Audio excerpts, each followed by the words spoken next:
fi daawwattoota BBS oduu har'a qopheeffanne qabadhee dhiyaadheetiin jira. Oduu wajjin ana Aminaa Muhammadi. Mirga abbaa biyyummaa Oromoo irratti yoomillee marii hin goonu impaayera Itoophiyaa keessatti gaafii Oromoo hin sharafnu jedhe ajajaan ol aanaa waboo Marroo Dirribaa. Qondaalli waraana bilisummaa Oromoo kun sirna eebbaa humna haaraa irratti kana kan dubbate Badri Yusuf dabalata qaba. Waraanni bilisummaa Oromoo mootummaa Itoophiyaa afaan qawweetiin lolaa jiru humna isaa jabeeffatu itti fufee jira. Erga araarri marsaan duraa mootummaaf waraana bilisummaa Oromoo waliigaltee malee addaan citee as waraanni bilisummaa Oromoo kutaalee Oromiyaa garaagaraa keessatti lola itti fufaa jiraachuu maddeen gabaasanii jiru.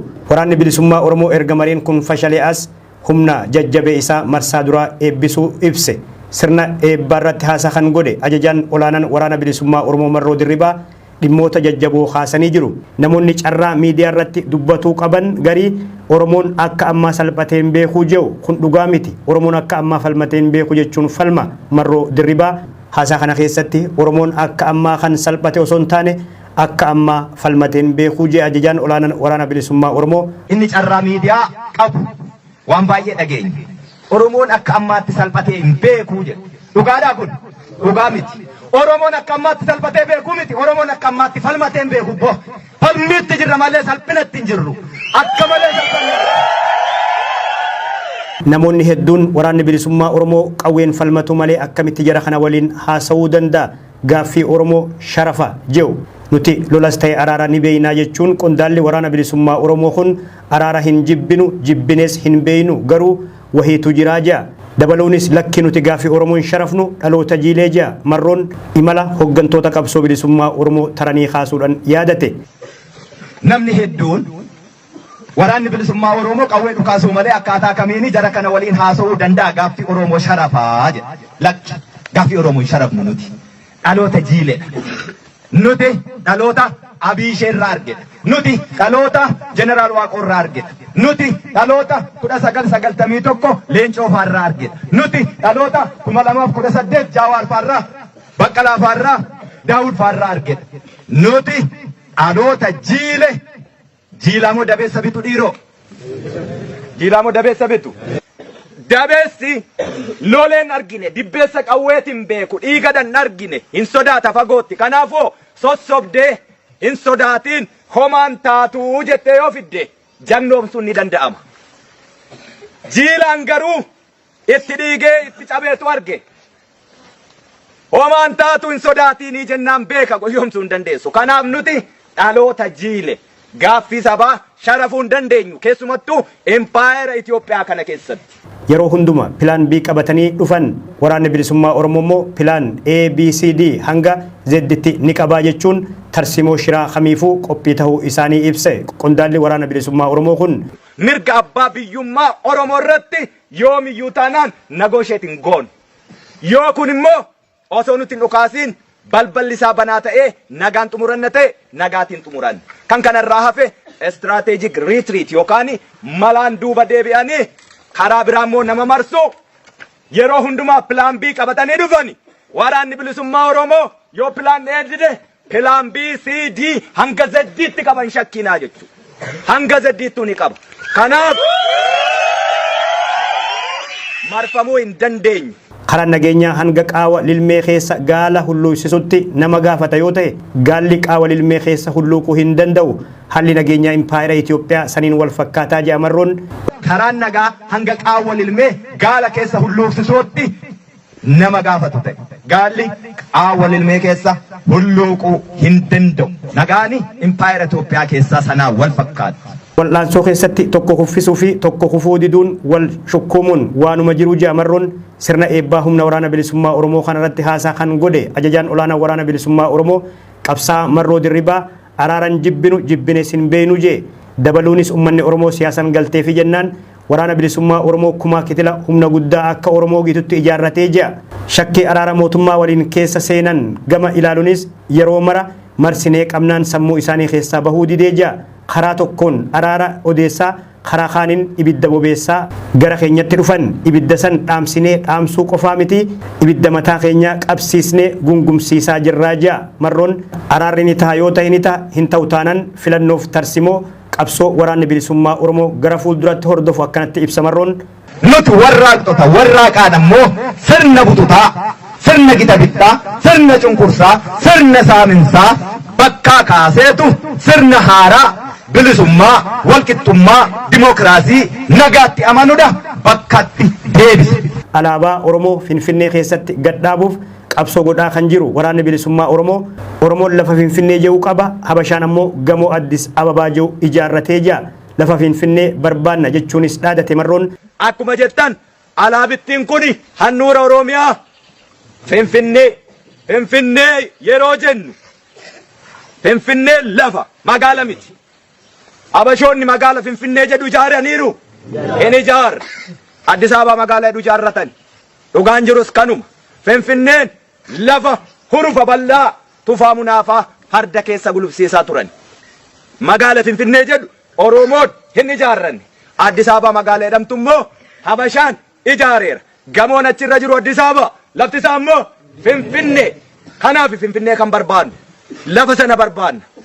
Magaalaa sana yoo ta'uu baate Siinootiraakii itti feenee eessatti erginaafi? Ayyee gara saannuu keessaa jedhanitti erginaafi rakkoon hin jiru jechuudha.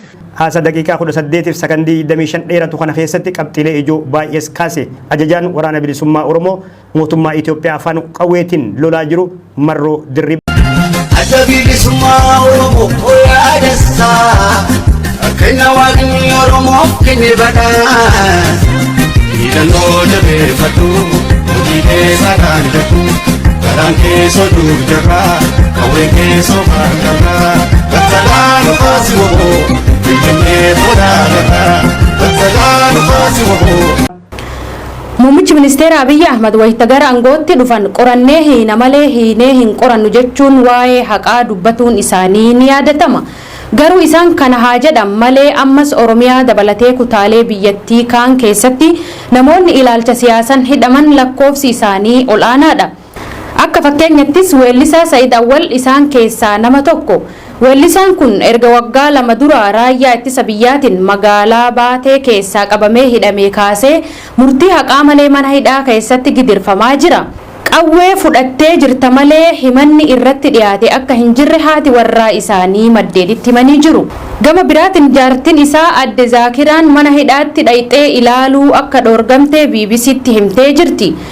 Dabaluunis erga inni hidhamee jireenya jeeqamaa mudatuu himte.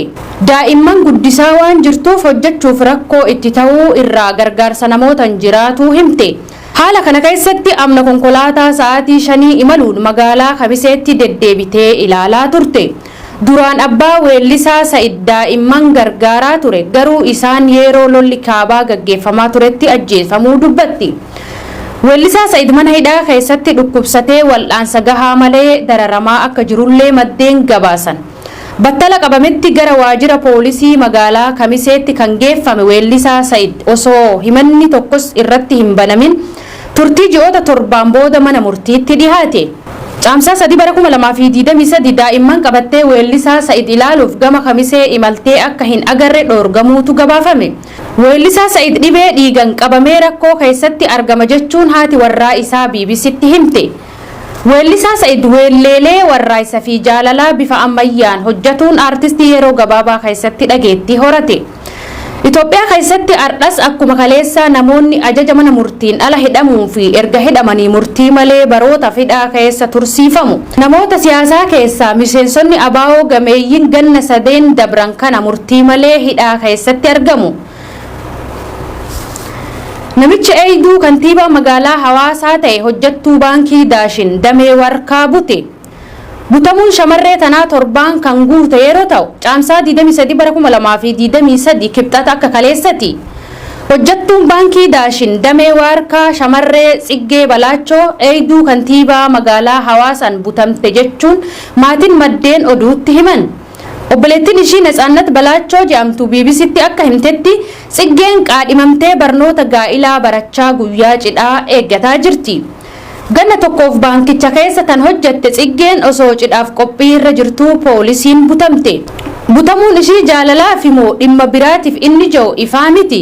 Miseensi poolisii shamarree Tsiggee bute maqaan isaa Yehuwaalaa Mabraat kan jedhamu yeroo ta'u hiriyoonni isaa 6 dhimma kanaan shakkaman to'annoo jala oolanii inni hordofamaa jira jedhan poolisiin. Shamarree Tsiggeen erga butamtee eessa akka jirtu wanni barame hin jiru. Kibxata akka kaleessaa mana osoo hin bulin turuu maatiin himanii sanbooda poolisitti gabaasan. Poolisoonni magaalaa Hawaasaa gara baankii Daashin ishiin hojjattuu deemuun ragaa dubartiin takka yeroo xiggeen hojii itti baatu namtichaaf erguu fi deebii namtichaa argate. Xiggeen butamuu ishiin dura namni kun motorsaayikiliin hordofaa akka ture sodaa qabdu poolisitti himullee maddeen gabaasan.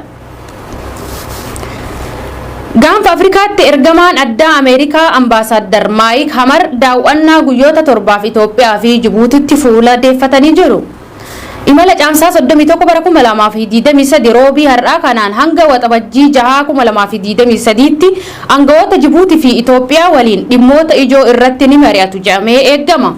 Turtii Itoophiyaatti taasisan kanaan waliigalteen TPLF fi mootummaa ji'a sadaasaan mallatteeffame sadarkaa Bilisummaa Oromoo yaadessaa Kenna waaqni Oromoof kenne badhaas hidhannoo jabeeffatu hojii keessa kan jedhu garaan keessoo duuf jaraa qawwee keessoo fardaraa